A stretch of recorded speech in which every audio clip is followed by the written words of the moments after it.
So anime உலகத்தில் இருக்கிறதுலே பவமான கேரக்டர்னு சொல்லிட்டு நம்ம எரன் ஏகரை தான் நான் மென்ஷன் பண்ணியிருந்தேன் from the attack of titans. But அதில் நிறைய பேர் பார்த்தீங்கன்னா ப்ரோ நம்ம கட்ஸ்ன்னு சொல்லிட்டு கேரக்டர் தெரியுமா, பெர்சர்க்கோட அனிமே பாருங்கன்னு சொல்லிட்டு அப்படியே பயங்கரமான கமெண்ட்ஸ்லாம் வந்தது.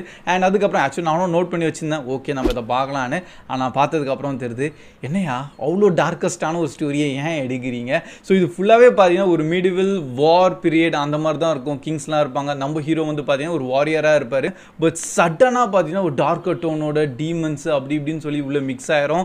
அண்டு யாருக்கும் நடக்கக்கூடாத சில விஷயங்கள் எல்லாம் இருக்குது, அது என்னால் ஓப்பனாகவே சொல்ல முடியல, அதெல்லாம் நம்ம ஹீரோக்கு நடக்கும். ஒரிஜினலாக பார்த்தீங்கன்னா நம்ம 1997 ரிலீஸ் ஆன அனிமே நான் கம்ப்ளீட் பண்ணேன். அதுக்கப்புறம் பார்த்தா த்ரிலாஜி கலெக்ஷனான மூவியும் அவைலபிளாக இருக்கா. ஸோ அதையும் ஃபுல்லாக வந்து பார்த்தேன். ஆக்சுவலாக அதே அனிமே தான், அது கொஞ்சம் பெட்டர் வெர்ஷனாக வந்து ஹை குவாலிட்டியாக வந்து மூவி வெர்ஷனில் கொண்டு வந்திருக்காங்க.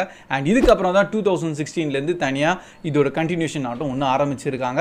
ஸோ இன்கேஸ் உங்களுக்கும் கொஞ்சம் ட்ராமடைஸ் ஆகணும்னா இந்த பெர்சர்க்கோட அனிமே வேணால் ட்ரை பண்ணி பாருங்கள். தமிழ் டப்லலாம் கிடையாது, ஆனால் இங்கிலீஷ் டப்பில் அவைலபிளாக இருக்குது.